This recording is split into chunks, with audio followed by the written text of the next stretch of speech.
इस एपिसोड की शुरुआत में हमें एलिया को दिखाया जाता है जो कि उस एंजल को देखकर हैरान होती है और बोलती है कि यह तो एक एंजल है। और उस एंजल को देखकर वहाँ पर एलिया ही नहीं बल्कि जो यूरिया होती है वह भी हैरान दिखाई दे रही होती है। और इस एंजल को देखकर दाऊद कैम्पबेल बोलता है यह तो एक रिवर्स पैक एंजल है, मैंने जितना एक्सपेक्ट किया था ये तो उससे ही ज़्यादा हाई रैंक का एंजल इस बार अपीयर हुआ है।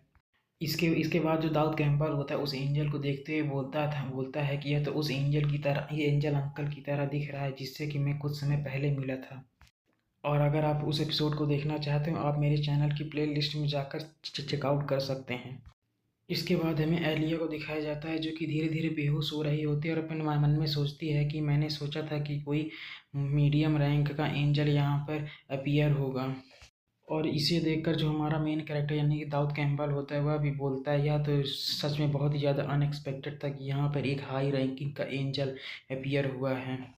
इसके बाद वो जो एंजल होती है हमारे मेन कैरेक्टर से बोलती है कि मैं समझता हूँ कि क्या तुम क्या सोच रहे हो, लेकिन हेवंस के मामले में हमेशा अनप्रिडिक्टेबल चीज़ें ही होती हैं। इसके बाद जो वो एंजल होते हैं वो ज़मीन पर आते हैं और हमारे मेन कैरेक्टर ये दाऊद कैम्पबेल से बोलती है कि मुझे याद है कि तुम पहले भी हमारे सोल्जर्स से मिल चुके हो। उसकी आवाज़ सुनकर दाऊद कैम्पबेल बोलता है तो मतलब आप जिस समय मैं वहाँ पर आया था तो आप भी उस समय पर वहाँ पर थे। तो जिस बात का जवाब देते हुए वो एंजल बोलती है कि हाँ मैं उस समय वहाँ पर था जब तुम हमारे पास आए थे। तो इसकी आवाज़ सुनकर जो हमारा मेन कैरेक्टर होता है वो उस एंजल से बोलता है तो फिर समय आ चुका है कि आप मेरे माइंड पर अटैक करें ताकि मैं अपने माइंड को ट्रेन कर सकूं और अपनी मेंटल पावर को और भी ज़्यादा बढ़ा सकूं। जिसे सुनकर जो एंजल होती है वो सीधे हमारे मेन कैरेक्टर को मना कर देती है कि वो ऐसा नहीं कर सकती है। इसके बाद दाऊद कैम्पबेल उस एंजल से बोलता है क्या यहाँ पर ऐसा कोई तरीका नहीं है कि आप मुझे इतनी आसानी से यहाँ से ईजिली जाने ना दें। इसके बाद हमारा मेन कैरेक्टर एंजल्स के बारे में बताते हुए बोलता है कि एंजल्स वे हैं कि जो कि फिजिकल वर्ल्ड में किसी भी तरीके से इंटरफेयर नहीं कर सकते, इसीलिए वे हमेशा माइंड पर अटैक करते हैं। इसके बाद हमारा मेन कैरेक्टर उन एंजल्स के बारे में बताते हुए बोलता है कि जो एंजल्स होते हैं वो कोई इतनी ज़्यादा खतरनाक पनिशमेंट नहीं देते हैं, बस वो इतना देते हैं कि आप फिर से गलती ना करें। और आगे यहाँ पर अगर कोई नॉर्मल प्लेयर होता है तो वहाँ से वो इंस्टेंटली रिटायर कर देते हैं या फिर कह सकते हो कि गेम से बाहर फेंक देते हैं। इसके बाद जो दाऊद कैम्पबेल होता है वह एंजल की तरफ देखते हुए बोलता है कि मुझे नहीं समझ में आ रहा है कि आखिर वह वहाँ पर अभी भी क्यों खड़ी है। जिसे सुनकर जो एंजल होती है वो बोलती है कि मैं अभी भी तुम्हारा इसलिए सुन रही हूँ कि तुम मुझे थोड़े से इंटरेस्टिंग पर्सन लग रहे हो। इसके बाद वो जो एंजल होती है अपने पावर्स को रिलीज करती है जिसके प्रेशर के कारण जो हमारा मेन कैरेक्टर होता है वो तुरंत ही ज़मीन पर बैठ जाता है।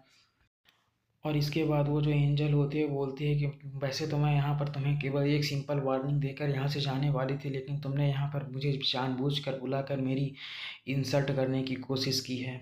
इसके बाद यहाँ पर कोई कुछ तो बोलता है और बोलता है कि जल्दी करो और तुम यहाँ पर जल्दी से अंदर आ जाओ। और इसके बाद जो हमें एंजल को दिखाया जाता है जो कि बोलती है कि मुझे लगता है कि तुम अब प्रिपेयर्ड हो चुके हो। और साथ ही वो अपने प्रेशर को और भी ज़्यादा बढ़ा देती है जिसके कारण जो हमारा मेन कैरेक्टर होता है वो और भी ज़्यादा खतरनाक तरीके से ज़मीन पर गिरने लगता है। और धैर्य में दिखाया जाता है कि वो जो प्रेशर होता है वो धीरे धीरे बढ़ने लगता है जिसे देखकर जो हमारा मेन कैरेक्टर होता है वो बोलता है कि आखिर ये किस तरह की फीलिंग है। इसके बाद हमारा जो सीन होता है वो शिफ्ट होता है और हमारा सीन हमारे मेन कैरेक्टर के मेंटल स्पेस के अंदर आ जाता है। और आसपास की चीज़ों को देखने के बाद जो दाऊद कैम्पबेल होता है वो बोलता है कहीं ये मेरा कोई मेंटल स्पेस तो नहीं है। इसके बाद वो जो एंजल होती है वो आसपास की जगह को देखते हुए बोलती है कि ये कौन सी जगह है, फिर वो अपने से ही बोलती है अरे ये तो कुछ भी नहीं है। और साथ ही में वो जो एंजल होती है और भी बहुत सारी चीज़ें हमारे मेन कैरेक्टर के बारे में सोचती है, लेकिन वो तो मुझे भी नहीं समझ में आए तो मैं आपको क्या समझाऊंगा। और इसी सीन के साथ जो हमारा एपिसोड होता है वो ख़त्म हो जाता है। और आपको अगर वीडियो अच्छी लगी तो लाइक कमेंट शेयर का भी जरूर करें और अगले वीडियो के लिए वेट करें। Thanks for watching.